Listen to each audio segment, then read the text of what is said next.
Welcome to this explainer.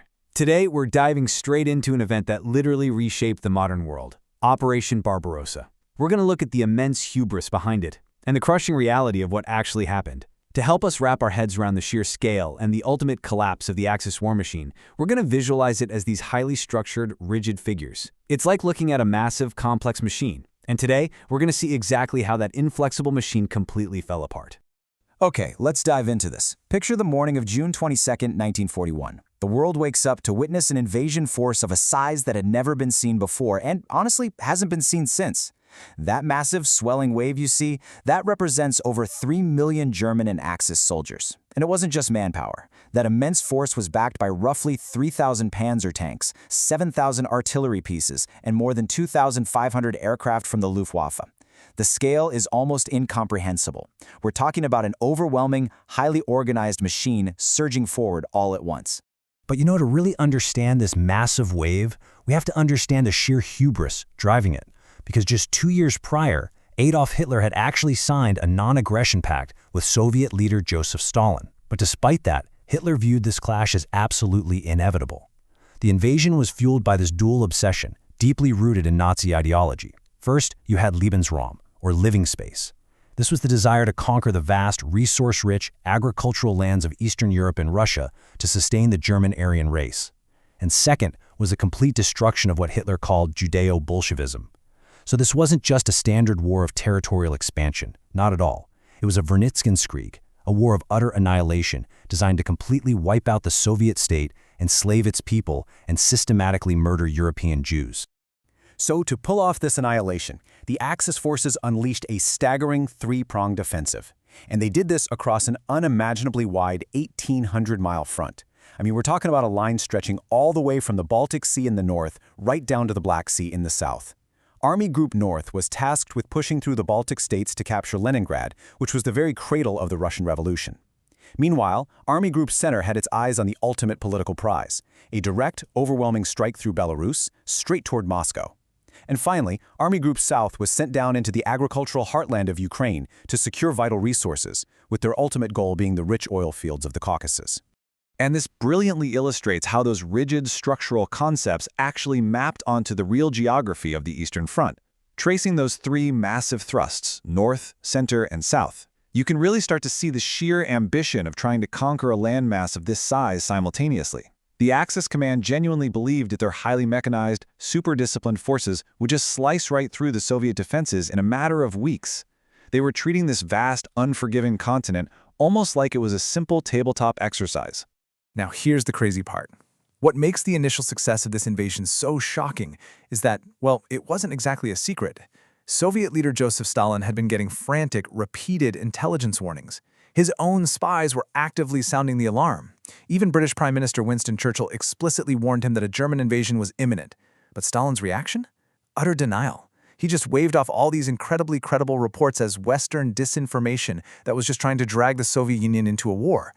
And because he turned this willful blind eye to the facts, the Red Army was caught completely and catastrophically unprepared on that June morning. And the result of that total unpreparedness was the devastating initial blitzkrieg, the Lightning War. Notice just how rapidly the panzers are rolling across those vast Russian steppes. In just the opening weeks, the Luftwaffe destroyed over 2,000 Soviet aircraft. And get this, most of them were destroyed before they even got off the ground. That immediately secured total air superiority for the Germans. Down below, those armored columns used their lightning-fast tactics to rapidly surround and completely encircle entire Soviet armies. Just to give you a sense of exactly how completely the Red Army was overwhelmed in these early weeks, consider this one number: 650,000. At the Battle of Kyiv alone, over 650,000 Soviet troops were forced to surrender.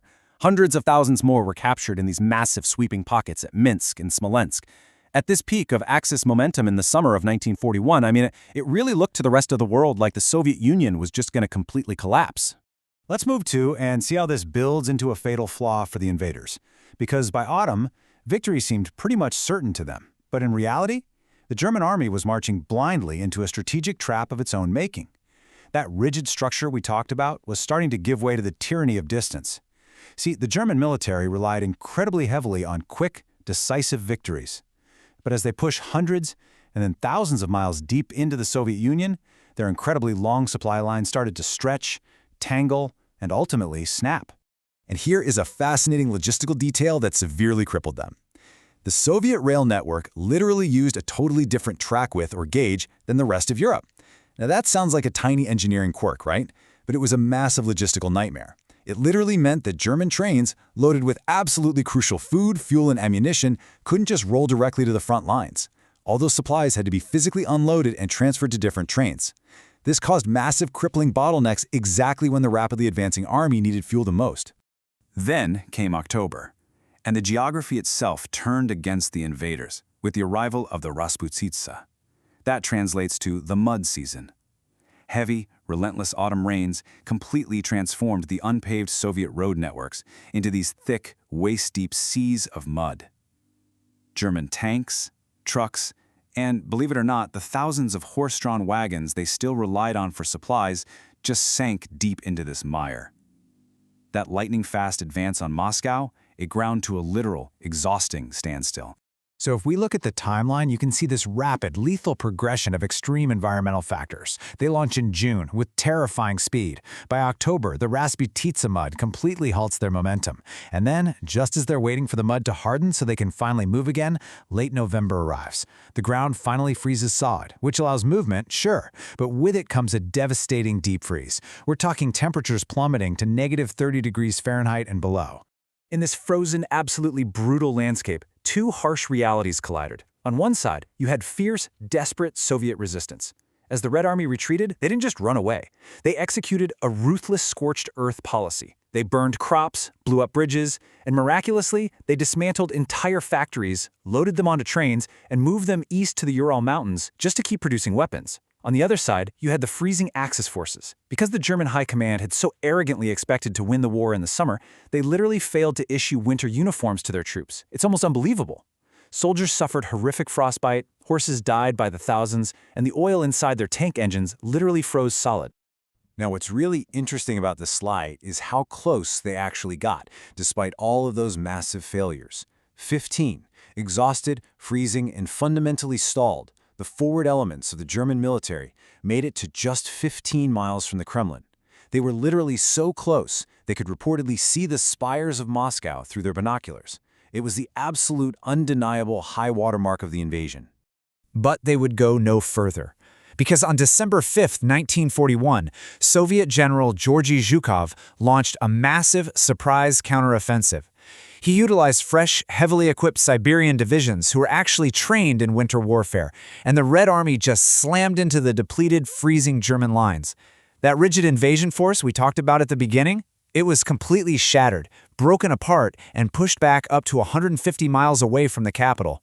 The aftermath of this massive clash fundamentally shifted the entire course of the 20th century, and it brought unimaginable tragedy. Strategically, Germany was now locked into a multi-front war of attrition against an alliance of the Soviets, the British, and very soon the Americans. But we absolutely have to acknowledge the staggering humanitarian toll. Behind the advancing German army marched the Einsatzgruppen, mobile killing squads that murdered over 1 million Soviet Jews and civilians. Furthermore, of the 5.7 million Soviet soldiers captured during those initial encirclements, an estimated 3.3 million died of starvation, exposure, and disease in German camps. So, the crucial point is this: Operation Barbarossa was a catastrophic strategic failure.